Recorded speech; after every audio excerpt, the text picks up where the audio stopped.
آج بلوچستان کے حوالے سے اگر میں یہ کہوں کہ یہ پاکستان کا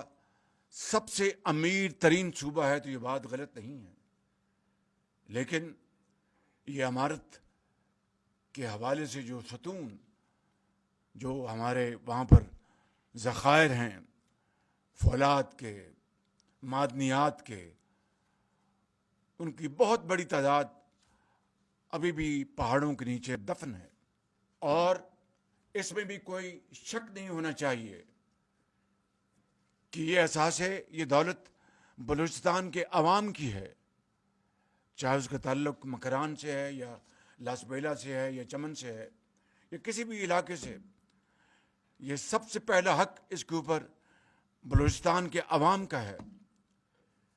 لیکن سوال یہ پیدا ہوتا ہے کہ یہ دولت کاغذوں میں ہمیشہ دولت کہلائے گی اگر اس دولت کو صحیح طور پر اس سے فائدہ حاصل نہ کیا جائے، اور فائدہ حاصل کرنے کے لیے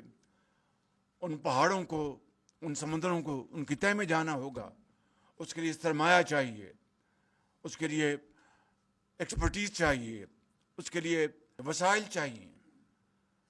اور وہ وسائل، ایکسپرٹیز، وہ کولیبریشن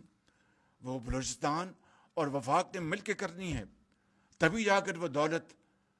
باہر آئے گی اور بلوچستان کے عوام کے لیے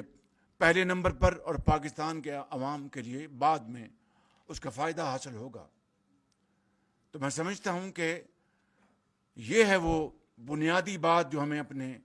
ذہن میں اچھی طرح ذہن نشین کر لینی چاہیے۔